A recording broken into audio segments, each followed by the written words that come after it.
ये ओवैसी साहब ने क्या बोला, गौर लगा के सुनिए।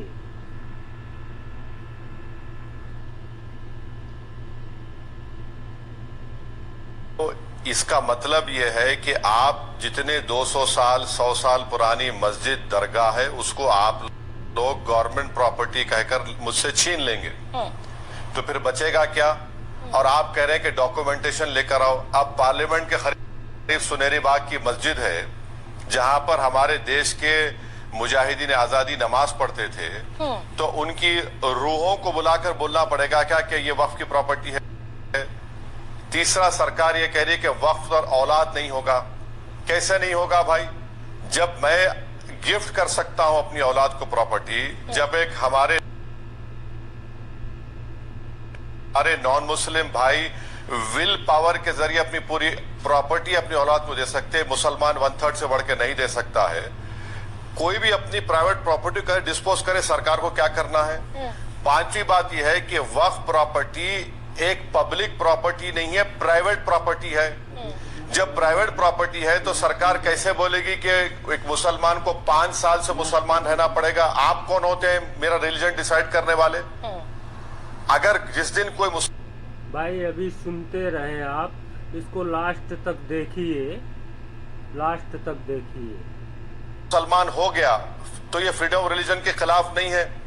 सरकार कहती है मैडम जो कंडीशन लगा रहे हैं, क्या वो हिंदू एंडोमेंट बोर्ड में कंडीशन है, गुरुद्वारा प्रबंधक कमेटी में है? सरकार कहती है कि हम प्रॉपर्टी को बचाना चाह रहे हैं, तो आप लिमिटेशन एक्ट को क्यों निकाल रहे हैं? जो लोग जमीनों पर इनको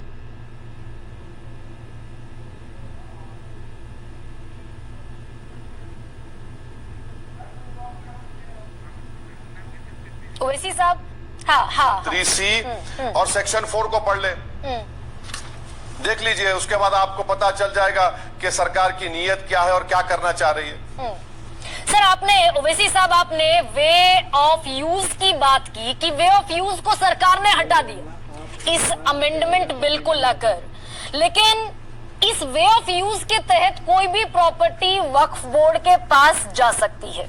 आप इसको इसको देख के नहीं, आप इसको कमेंट में बता सकते हैं क्या बात है, इसको देख के। यहाँ तक कि तब भी जा सकती है जब उस प्रॉपर्टी के लिए ओरिजिनल डिक्लेरेशन सस्पेक्टफुल हो, संदेहास्पद हो। तो अगर ये सारी चीजें रेक्टिफाई होने की दिशा में बढ़ रही है सर, तो क्या ऑब्जेक्शन है इस पर? एक मिनट सुनिए। वक्फ बाय यूज, आप जो सवाल कर रहे हो जवाब देता हूं। वक्फ बाय यूज को निकालने का मतलब यह है कि सरकार ये कह रही है कि आप जो 200 साल से किसी मस्जिद या दरगाह में जा रहे हैं वो वक्फ नहीं है, आपको डॉक्यूमेंट लाना चाहिए। मेरा सरकार से सवाल ये है कि हिंदू एंडोमेंट बोर्ड में क्या कस्टम और यूसेज की बुनियाद पर मंदिर नहीं बनता है वो? हाँ, अब आप बताइए इसका जवाब क्या है इनके पास? गुरुद्वारा में नहीं होता है क्या ये?